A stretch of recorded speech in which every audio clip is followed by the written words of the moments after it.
నేపాల్లో ఎవరెస్ట్ ఎక్కుతున్నటువంటి పర్వతారోహకుల మీద జరుగుతున్నటువంటి మోసం ఇప్పుడు అక్కడ బాలేంద్ర షా ప్రభుత్వం బయటికి తీసింది. ఎలాంటి మోసం అంటే దగ్గర దగ్గర $20 మిలియన్, అంటే 186 కోట్ల రూపాయలు విలువైనటువంటి ఆ మోసం గురించి బయటపడింది ఇప్పుడు. అంటే మన దగ్గర $180 అంటే అక్కడ దగ్గర 200 కోట్ల పైగానే ఉంది. సో ఇంత భారీ మోసం ఎలా చేస్తారు? ఈ పర్వతారోహకులకి అన్నీ, అంటే వాళ్ళు మామూలుగానే అన్ని అప్రమత్తమై వస్తారు, కొంత భయంగా వస్తారు. ఎందుకంటే ఎవరెస్ట్ ఎక్కుతున్నప్పుడు ఆక్సిజన్ అందదు, దానికి సంబంధించినటువంటివి, అలాగే శరీరం కొన్ని మార్పులు చెందడం, ఇవన్నీ ఉంటాయి. దాంతో కొంతమంది షెర్పాలు, ఈ ట్రెక్కింగ్ ఏజెన్సీలు ముందే వాళ్ళు భయపెడుతున్నారు. మీకు ఏదైనా మధ్యలో ఇది వస్తే మేము చూసుకుంటాము అన్న విధంగా. కానీ ఏదో ఒక సమస్య అయితే వస్తుందని చెప్తారంట. తర్వాత ఫుడ్ ఇస్తారంట వాళ్ళకి. ఆ ఫుడ్లో బ్రేకింగ్ సోడా, అలాగే మరికొన్ని స్లో పాయిజన్ కలుపుతారంట. అది తిన్న తర్వాత వాళ్ళకి ఏదో రకంగా ఉంటుంది కొంత సమయం అయిపోయిన తర్వాత. దాంతో వెంటనే వీళ్ళు వచ్చి మీకు మేము వైద్యం ఇప్పిస్తాము, ఎంత డబ్బు అయినా అవ్వచ్చు, చెప్పలేమంటారంట. దానికి వాళ్ళు ఒప్పుకున్నాక వెంటనే వీళ్ళు ఇటు నుంచి ఈ ఏజెన్సీలన్నీ ఏం చేస్తాయి అంటే అటు బీమా సంస్థల నుంచి డబ్బులు రాబట్టుకోవడానికి ప్రయత్నాలు చేస్తాయి. దానికి ఏంటంటే ఈ ట్రెక్కింగ్ ఏజెన్సీలు, షెర్పాలు అన్నీ కలిపి పనిచేస్తాయి. తర్వాత నకిలీ వైద్యం, ఫ్లైట్ పత్రాలు చూపించి బీమా సంస్థల నుంచి డబ్బులు పొందుతాయంట.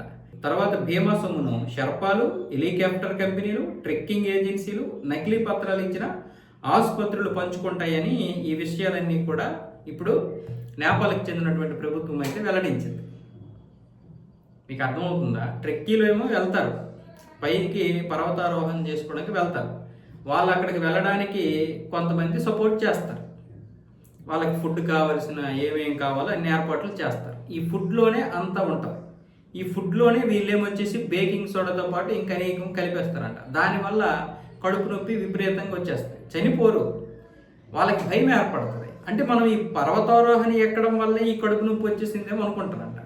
దాంతో వీళ్ళు వెంటనే వస్తారు ఏజెన్సీలు, ఈ ట్రెక్కింగ్ ఏజెన్సీలు వచ్చి మీకు పరిస్థితి తీవ్రంగా ఉంది, మీరు చనిపోయే పరిస్థితి ఉంటుంది, కావాలంటే తర్వాత అయినా పర్వతారోహణ చేయొచ్చు, మీరు ఎంత అవుతుందో చెప్పలేము, దానికి మీరు ఒప్పుకుంటే మేము మిమ్మల్ని ఈ వైద్యానికి తీసుకెళ్తామని చెప్తారు. అప్పుడు ఏం చేస్తారు? ప్రాణం దక్కించుకోవడమే కదా ఎవరైనా చేస్తారు. వెంటనే సరే అంటారు. వెంటనే సరే అనగానే హెలికాప్టర్ వచ్చి వాళ్తుంది. హెలికాప్టర్ వచ్చి వాళ్ళగానే వీళ్ళకి చెందినటువంటి ఒక ఆసుపత్రికి తీసుకెళ్తారు. ఆసుపత్రిలో వీళ్ళకి తెలుసు ఆ సమస్య ఏంటనేది, వాళ్ళు దానికి మెడిసిన్ ఇస్తారు, యాంటీ మెడిసిన్. అది వెంటనే తగ్గిపోతాయి. అమ్మయ్య తగ్గించేసరి, వీళ్ళు చాలా మంచి డాక్టర్స్, చాలా మంచి వాళ్ళు, నా ప్రాణం కాపాడింది అనుకుంటారు. వాళ్ళు అనుకున్నంత డబ్బు ఇచ్చేస్తారు. ఇప్పుడు ఈ నకిలీ వైద్యులు, ఈ నకిలీ డాక్టర్స్, ఈ ఆసుపత్రులన్నీ కూడా ఈ బీమా సంస్థకి కావాల్సినటువంటి అన్ని ఏర్పాట్లు చేసేస్తారు. ఇటువైపు ఏమొచ్చేసి బీమా సొమ్ము దొబ్బుతారు, ఇటువైపు ఏమొచ్చేసి వీళ్ళ దగ్గర సొమ్ము తీసుకుంటారు. ఎంత పక్కా ప్లాన్ చేస్తున్నారో చూడండి. ఈ విషయాన్ని ఇప్పుడు ఈ బాలేంద్ర షా ప్రభుత్వం బయటికి తీసింది. ఇది చాలా పెద్ద మోసం. ఇప్పుడు అక్కడ ఈ ఏజెన్సీలకి భారీ జరిమానా వేయండి అని ప్రజలు కూడా రోడ్డు మీదకి వచ్చి మరీ నిరసనలు తెలుపుతున్నారు. బాలేంద్ర షా వచ్చిన మొదటి రోజే కేపీ శర్మ ఓలీని జైలుకి పంపించాడు. ఇప్పుడు వారం రోజులు అవుతుంది ఈ యొక్క మోసాన్ని బయటపెట్టాడు. సో ఆయన అందుకే ఈ జరుగుతున్నటువంటి పరిణామాలని అన్నింటినీ కూడా నిశ్చితంగా పరిశీలించి అన్నింటినీ బయటికి తీస్తానన్నాడు.